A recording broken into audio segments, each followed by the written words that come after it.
তিন পুরুষ ধরে তোমরা কি করেছো? শুধু খাওয়া দাওয়া, যাত্রা, থিয়েটার, পড়াশোনার বালাই নেই। নাক থেকে ঘুম, ফুর্তি, জুলুমবাজি আর হুকুম করা, শুধু হুকুম করা। কি আছে তোমাদের গর্ব করার মতো? তোমরা সবাই অলস, অকর্মণ্য, নিষ্ঠুর, স্বার্থপর।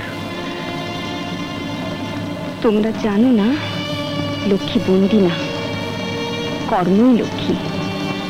তিন পুরুষের জমিদারি কেন, কি জন্য আজ তা উচ্ছন্নে যেতে বসেছি ভেবে দেখেছো কোনোদিন? আজ বিপদে পড়ে আমাকে দায়ী করছো, আমাকে অলক্ষ্মী বানিয়ে সন্তুষ্ট হয়ে বসে আছো। কিন্তু একবারও ভেবে দেখলে না কেন তোমাদের জমিদারি উচ্ছন্নে যেতে বসেছি? তোমরা ভেতরে ভেতরে ফাঁপা হয়ে গেছো, তোমরা অন্ধ। চুপ করো, আমি তোমার কোনো কথা শুনতে চাই না। তুমি কালই বাড়ি ছেড়ে চলে যাবে। আমাকে তাড়িয়ে দিচ্ছ তোমরা? আমি চলে গেলে তোমাদের সম্পদ ফিরে আসবে? হ্যাঁ হ্যাঁ, এত বড় বিপদের পরে জেনে শুনে তোমার মতো অলক্ষ্মীকে বাড়িতে রাখা যায় না। বেশ, কালকে না, আজই চলে যাব। কিন্তু যাবার আগে শেষ কথাটা বলে যাই।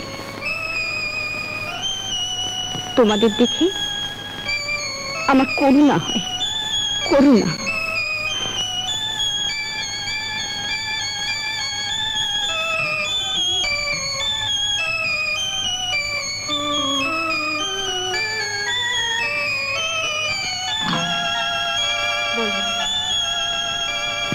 আমি কি করেছি বলো, আমি কি করেছি বলো, কি করেছি আমি?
এখানে লক্ষ্মী নেই,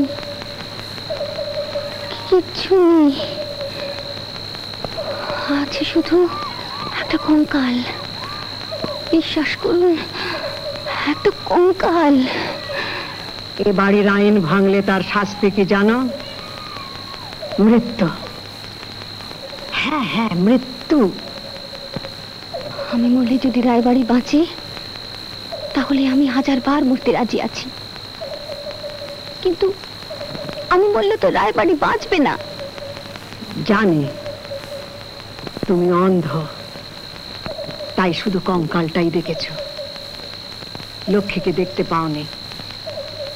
আজ 50 বছর ধরে লক্ষ্মী এখানে বন্দি আছে।